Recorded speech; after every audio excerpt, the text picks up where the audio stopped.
बिस्मिल्लाहिर्रहमानिर्रहीम। लाखों करोड़ों दुरूदो सलाम मोहम्मद मुस्तफ़ा सल्लल्लाहु अलैहि वसल्लम और आले मोहम्मद पर। मैं हूं उमर दराज गोंदल। अब हुकूमत दो तरह से परेशान है। पहला, खान साहब ने लॉन्ग मार्च का ऐलान कर दिया है। कहा तो ये था कि फेस सेविंग चाहिए। दूसरा, खबरें ये भी आ रही हैं कि फौज जो है वो मुलाकातें भी तहरीक इंसाफ वालों से कर रही है, आरिफ अलवी से, और फिर कभी इजाजुल्ला का जाता है। इस किस्म की चीजें हैं। अब इस सारे काम के बीच में मैं आपको एक खबर जो बड़ी दे दूं। बड़ी खबर यह है कि तहरीक इंसाफ की गिरफ्तारियां, उसकी वजह क्या है? उसकी वजह यह है कि परवेज खटक के बकौल आज से पाकिस्तान तहरीक इंसाफ के जो लोग हैं वो इस्लामाबाद के दाखिली और खारजी रास्ते बंद करना शुरू हो जाएंगे। और उसके बाद चूंकि कल से बाकायदा लॉन्ग मार्च शुरू हो जाएगा वजीराबाद से, और वजीराबाद से लॉन्ग मार्च शुरू होने का मतलब यह होगा कि यहां से तहरीक इंसाफ का जो काफिला है वो शाह महमूद कुरैशी साहब लेके निकलेंगे। और परवेज खटक के मुताबिक उन्होंने खैबर पख्तूनख्वा को 4 हिस्सों में डिवाइड किया। मैं आपको एक बात बता दूं, जो असल नंबर आना है वो खैबर पख्तूनख्वा से आना है, पंजाब से भी ज्यादा। अब हालांकि इमरान खान इस पर खुद पंजाब में है, इमरान खान यहां से लीड करते जाते नंबर बढ़ता जाता, लेकिन चूंकि खान साहब नहीं होंगे कंटेनर के ऊपर, यह भी तहरीक इंसाफ की तंजीम का बहुत बड़ा इम्तिहान होगा कि उसके बगैर चलना कैसे।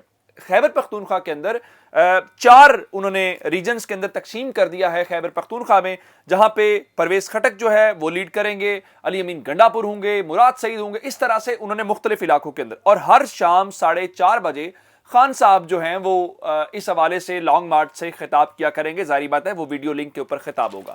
अब ये सारी सूरत हाल में पीडीएम वालों को समझ आ नहीं रही कि हम करें तो करें क्या। अब एक परेशानी की खबर इनकी और सुन लीजिए, फिर मैं बताता हूं इन्होंने अब अगला स्टेप क्या लिया है। नवाज शरीफ और मरियम नवाज के खिलाफ लंदन में जो वहां की पुलिस है उसको दरखास्त दे दी गई है कि आप इनके खिलाफ कार्रवाई करें। आपको पता है किस लिए दरखास्त दी गई है? इमरान खान के ऊपर जो कातिलाना हमला हुआ है उस हमले के हवाले से इन दोनों की खिलाफ दरखास्त वहां पे जमा करवाई गई है। और ये दरखास्त ओवरसीज पाकिस्तानियों ने जमा करवाई है। उनका मौक़िफ़ ये है कि जो इमरान खान के ऊपर हमला हुआ है, नवाज शरीफ उसके मास्टरमाइंड है, इसलिए आप उनके खिलाफ कार्रवाई करें। अब इस लंदन की पुलिस तो पंजाब पुलिस नहीं है ना कि वो एफआईआर ना करे, और एफआईआर जैसा कि पंजाब के अंदर नहीं हो सकी। और तहरीक इंसाफ तो कह रही है कि हम लॉन्ग मार्च के अंदर अब ये मुतालबा दोहराएंगे, बार बार कौम के सामने रखेंगे। और मेरे ख्याल से खान साहब अब इस मामले को सियासी तौर पे कौम के सामने रखेंगे, और ये उनके नैरेटिव की जीत है, जिसमें वो कहते हैं कि देखें मैं वजीर आजम था, लेकिन इख्तियार तो मेरे पास था, इख्तियार मेरे पास नहीं था। इख्तियार किसके पास था वो आपको अब मालूम हो गया होगा। एक लफ्ज इस्तेमाल किया था हिलरी क्लिंटन ने पाकिस्तान के बारे में, मैं ये कह सकता हूं गलत लफ्ज था, नहीं होना चाहिए था, डीप स्टेट। उन्होंने कहा था कि आपको ज़ाहिरन स्टेट कुछ और नजर आती है, लेकिन डीप स्टेट का मतलब यह कि इख्तियार कहीं और है, और असल स्टेट को ऑपरेट वो ताकत करती है, अब वो हमें नजर आती है। अब इस सारी सूरत हाल को देखते हुए जो लंदन पुलिस है उसने क्राइम रेफरेंस नंबर भी जारी कर दिया, जिसका मतलब ये होता है जैसे आप आमतौर पे यहां पे दरखास्त देते हैं एफआईआर, तो आपको डायरी नंबर लगता है, जिसका मतलब होता है कि ऑफिशियली रिसीव कर ली गई है। तो वहां पे भी उन्होंने क्राइम रेफरेंस नंबर दे दिया है। अब देखें कि उस हवाले से क्या बनता है। अब इस हवाले से रात को इन्होंने किया क्या है, रात को हुकूमत ने कानून नाफिज करने वाले इदारों के साथ एक इजलास किया है, और पहले तो इन्होंने एफसी और सिंध पुलिस को वापस बुलाया। उसके बाद खबर इस वक्त यह है कि इन्होंने गिरफ्तारियों का फैसला कर लिया है। गिरफ्तारियां किन की है? एक मैं सबसे बड़ा नाम परवेज खटक का बता देता हूं। परवेज खटक चूंकि खैबर पख्तूनख्वा से आएंगे, और उसके बाद आमिर डोगर साहब हैं, उनकी गिरफ्तारी का है कल का। उनके वो आपने ऑडियो पैगाम भी सुना होगा जिसमें वो कह रहे हैं कि हमने रोड्स ब्लॉक करने हैं, लोगों को निकालना है, आपने मुझे क्लिप्स बना के भेजने हैं ताकि पता चले आपने कहाँ के एहतजाज किया है और मैंने आगे भेजना है। और उसके बाद राशिद शफीक साहब हैं, आमिर कियानी साहब हैं, अली अमीन गंडापुर का नाम है जिन्होंने खैबर पख्तूनख्वा से आना है। इन सब की गिरफ्तारियों की इत्तलात ये हैं कि वारंट गिरफ्तारी हासिल कर लिए गए। अब इनको गिरफ्तार कहां करेंगे? अब गिरफ्तार आप करेंगे इस्लामाबाद पहुंचने के बाद, चूंकि आप खैबर पख्तूनख्वा में दाखिल नहीं हो सकते, या फिर आप एफआईए के जरिए कार्रवाई कर सकते हैं, वहां पे जाएं। तो इसका मतलब यह है कि आपने तसादुम की हर सूरत बुनियाद रख दी है। पाकिस्तान तहरीक इंसाफ ने आज 7 बजे एक बार फिर मुल्क में एहतजाज की कॉल दे दी है, और लाहौर के अंदर गवर्नर हाउस के सामने एहतजाज होगा। और हमाद अजहर साहब ने भी ट्वीट किया, बाकी लोग भी ट्वीट कर रहे हैं। मैं आपको एक खबर और दे दूं जिससे आपको थोड़ा सा सिनेरियो और क्लियर हो जाए कि मामला अब उस तरफ जा रहा है जहां पे थोड़ी गड़बड़ हो जाएगी, और मसला उस तरफ जाएगा जहां पे सिचुएशन थोड़ी और वर्स्ट हो सकती है, क्योंकि हुकूमत को फिलहाल इमरान खान को काउंटर करना, उनको संभालना उनके बस की बात नहीं है। खबर यह है कि جی ایچ کیو جو فوج کا ہیڈ کوارٹر ہے، ظاہری بات ہے یہ پاکستان کی فوج عام طور پہ ملک کی سیکیورٹی کی محافظ ہوتی ہے، جی ایچ کیو کے باہر وزیر اعلیٰ پنجاب کی ہدایت کے اوپر پنجاب پولیس تعینات کر دی گئی ہے۔ کیوں تعینات کی گئی ہے؟ اس لیے تعینات کی گئی ہے کہ وہاں پہ لوگوں کو اکٹھا ہونے یا احتجاج کرنے کی ہرگز بھی اجازت نہیں دی جائے گی۔ آپ جانتے ہیں کہ چند روز پہلے احتجاج ہوا لاہور کے اندر اور پشاور کے اندر، اور یہ خبر کس نے بریک کیا؟ اویس کیانی ہے 24 نیوز کے، ان کے ٹویٹر کے اوپر بھی موجود ہے، انہوں نے خبر بریک کی ہے کہ پنجاب پولیس کو وہاں پہ تعینات کیا گیا ہے۔ پنجاب پولیس سب کی محافظ ہے، اچھی بات ہے، ایسا ہونا چاہیے۔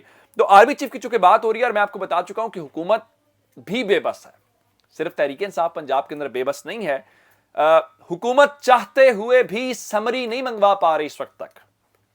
سمری کیوں نہیں منگوا پا رہی؟ میں نے آپ کو بتا دیا تھا کہ وسیم اشرف بھٹی صاحب نے 19 تاریخ کو ریٹائر ہونا ہے، لیفٹیننٹ جنرل ہیں، تو شاید بتایا گیا کہ ان کے ریٹائر ہونے کا انتظار کیا جائے تو 19 تک تھا، کیونکہ ان کا نام بھی بائی بک ہمیں لسٹ میں بھیجنا پڑے گا۔ اور رات کو فواد چوری صاحب جو ہیں انہوں نے یہ واضح طور پہ بتا دیا ہے کہ بہتر یہ ہے کہ نئی حکومت ہی اہم تعیناتی کرے۔ اس کی وجہ کیا؟ ان کا جو آرمی چیف ہوتا ہے وہ پوری قوم کا آرمی چیف ہوتا ہے، ایک انسٹیٹیوشن کا چونکہ سربراہ ہوتا ہے وہ، تو مسئلہ اس وقت یہ ہے کہ جو موجودہ وزیر اعظم ہے جس کے پاس اختیار ہے کہ اس نے اپوائنٹ کرنا ہے، وہ 82 سیٹوں والا ہے، وہ پوری قوم کی نمائندگی نہیں کرتا، اس لیے اس کو ڈیلے کر دینا چاہیے۔ اس کے بعد انہوں نے کہا دیکھیں فی الحال جہاں تک یہ مسئلہ ہے کہ ایف آئی آر والے کا پرویز الہی بے بس ہیں، ہمیں ذرا راولپنڈی پہنچنے دیں، اور راولپنڈی پہنچیں گے تو اس کے بعد ہم اگلا لاہ عمل دیں گے، اور اگلا لاہ عمل دینے کے بعد آپ ساری صورتحال کا آپ کو اندازہ ہوگا کہ پاکستان تحریک انصاف کی جیب میں کارڈز ہیں۔ لیکن وہ تو آئیں گے سو آئیں گے۔ ایک خبر اور لے لیجئے، اور وہ خبر یہ ہے کہ 8 نومبر کو یعنی کل جو ہے پارلیمنٹ کے سامنے پاکستان کے جو سرکاری ملازمین ہیں انہوں نے دھرنا دینے کا اعلان کر دیا ہے، جس کا مطلب یہ ہے کہ حکومت کے لیے کہیں سے بھی کوئی اچھی خبر ہمیں نظر نہیں آ رہی۔ کس کس سے آپ جو ہے وہ اس وقت رکیں گے؟ دو خبریں میرے پاس اور ہیں، ایک سپریم کورٹ سے ہے اور ایک الیکشن کمیشن سے ہے۔ پہلی خبر یہ ہے کہ الیکشن کمیشن آف پاکستان نے آج عمران خان کے کیس کی سماعت کرنی تھی، اور یہ وہ ممنوعہ فنڈنگ کیس ہی ہے جس کو اب اپنی طرف سے کوشش کر کے ایف آئی اے فورن فنڈنگ اور منی لانڈرنگ اور پتہ نہیں کیا کچھ اس میں تبدیل کرنے جا رہی ہے۔ 7 نومبر کو 6 ہفتوں کا ٹائم ختم ہونے کے بعد سماعت کے لیے مقرر کیا گیا تھا، لیکن اب الیکشن کمیشن آف پاکستان اس کو ڈی لسٹ کر دیا ہے، اور جس کا مطلب یہ ہے کہ سماعت اب نہیں ہوگی، اور اس کی اگلی تاریخ کب ہوگی وہ بھی اعلان نہیں کیا گیا۔ اس کو ڈی لسٹ کیوں کیا گیا ہے اس حوالے سے بھی کوئی وجہ نہیں بتائی گئی۔ تو اس کا مطلب یہ ہے کہ کم از کم عمران خان کے خلاف اب الیکشن کمیشن جو ہے وہ کارروائی کرنے کے حوالے سے شاید رک گیا ہے، اس کی کیا وجوہات ہے یہ بھی اندازہ کرنا پڑے گا۔ دوسرے نمبر کے اوپر چل کے آج پاکستان تحریک انصاف کے چیئرمین عمران خان کے خلاف توہین عدالت کا کیس لگا ہوا ہے، اور اصلاح کی تھی کہ عمران خان اسپتال کے اندر ہے، ان کے اوپر حملہ ہوا ہے، تو آپ ابھی اس کو سماعت کے لیے مقرر نہ کریں، لیکن ارجنٹ نوعیت کا شاید کیس ہے تو 11:30 بجے سماعت کا ٹائم مقرر کیا گیا عدالت کی جانب سے۔ تو اس کے بعد دوسرا مسئلہ یہ ہے کہ اعظم سواتی والا مسئلہ ہے، وہ آپ کو میں نے رات کو تفصیل میں بتایا کہ سپریم کورٹ کہہ رہی ہے، اسپیشل برانچ نے یہ کہا کہ جوڈیشل اکیڈمی والے کہہ رہے ہیں کہ یہ غلط کہہ رہے ہیں اسپیشل برانچ والے، ایسی کوئی بات نہیں ہے۔